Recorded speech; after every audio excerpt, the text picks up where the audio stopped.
It's a time of year when many go on vacation or spring break, especially students. And joining us now is Dr. Larry Richmond. He's a family medicine doctor with Park Nicollet in Plymouth.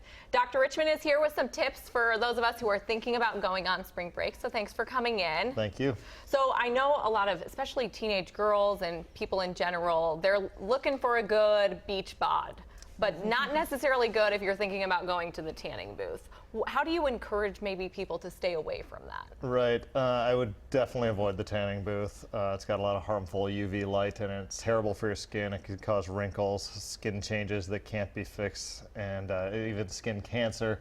And when you are traveling, you should be very careful to avoid the peak sun. Do try to stay in the shade. I understand people are going south. They want to get some sun. That's part of the fun, and it is enjoyable to be outdoors, of course, but you want to be really careful with that. Always all about the big hat. Bigger hat, yeah, protective clothing, high SPF, sunscreen.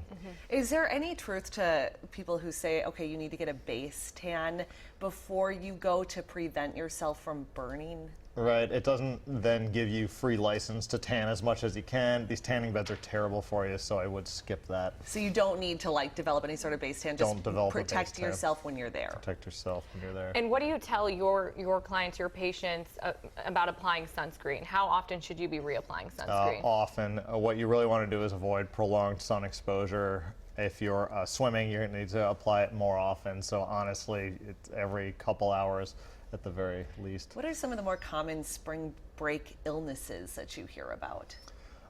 So if you are traveling, honestly, to a tropical place or even within the U.S., it's possible to get sick from the flu or from food poisoning. More common, of course, in tropical. You hear about it places like Mexico and so on.